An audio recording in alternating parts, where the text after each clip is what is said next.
Welcome to Kanishka kitchen. இன்றைக்கி நம்ம ஒரு முருங்கைக்காய் வறுவல் செய்வோம். வாங்க. முருங்கைக்காய் நல்லா தோல்லாம் எடுத்து அரிஞ்சு வச்சுருக்கேன். வெங்காயம் ஒரு சின்ன வெங்காயம் கட் பண்ணி வச்சுருக்கேன்.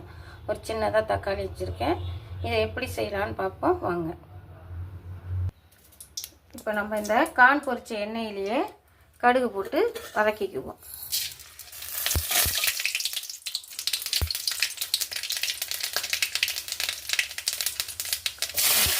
வெங்காயத்தையும் கருவேப்பிலையும் போட்டு இப்போ தக்காளி போட்டுக்குவோம்.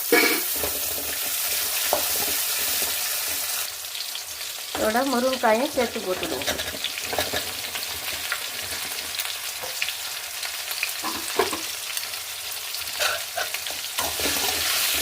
எண்ணெயில் ஒரு வதக்கிக்குவோம்.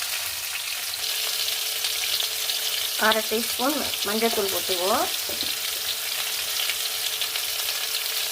3/4 ஸ்பூன் காணும் மிளகாத்தூள் போட்டுட்டு கொஞ்சமாக தண்ணி ஊற்றி வேக வச்சுக்குவோம். இதுக்கு ஒரு மசாலா கொஞ்சம் ஒன்று அரைச்சிக்குவோம். 1 ஸ்பூன் பெருஞ்சீரகம், ஒரு 5-6 பல்லு பூண்டு போட்டு இப்போ அரைச்சி கொஞ்சம் நேவாகவும் இல்லாமல் இதுவும் இல்லாமல் கொஞ்சம் குறைன்னு அரைச்சி எடுத்துக்குவோம். இதில் ஒரு 1/2 ஸ்பூன் காணும் தேங்காய் அரைச்ச மசாலா போட்டுக்குவோம்.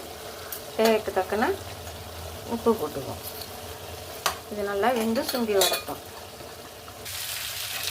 நல்லா சுருண்டு வந்துடுச்சு. இதேமாரி நீங்களும் நல்லா சுருளை வச்சு செஞ்சு பாருங்கள், நல்லாயிருக்கும். இப்போ இதை ஒரு பாத்திரத்துக்கு மாற்றிக்குவோம்.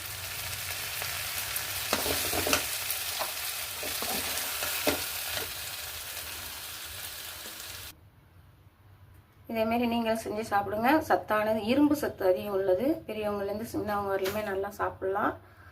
இது அப்படியே சதையை மட்டும் எடுக்காமல் அப்படியே தோலோடையே சேர்த்து சாப்பிட்டிங்கன்னா இன்னும் நல்ல டேஸ்ட், நல்ல ஒரு ருசியாக இருக்கும். இதேமாரி நீங்களும் செஞ்சு சாப்பிடுங்க. ஷேர் பண்ணுங்கள், கமெண்ட் பண்ணுங்கள், லைக் பண்ணுங்கள், சப்ஸ்கிரைப் பண்ணுங்கள்.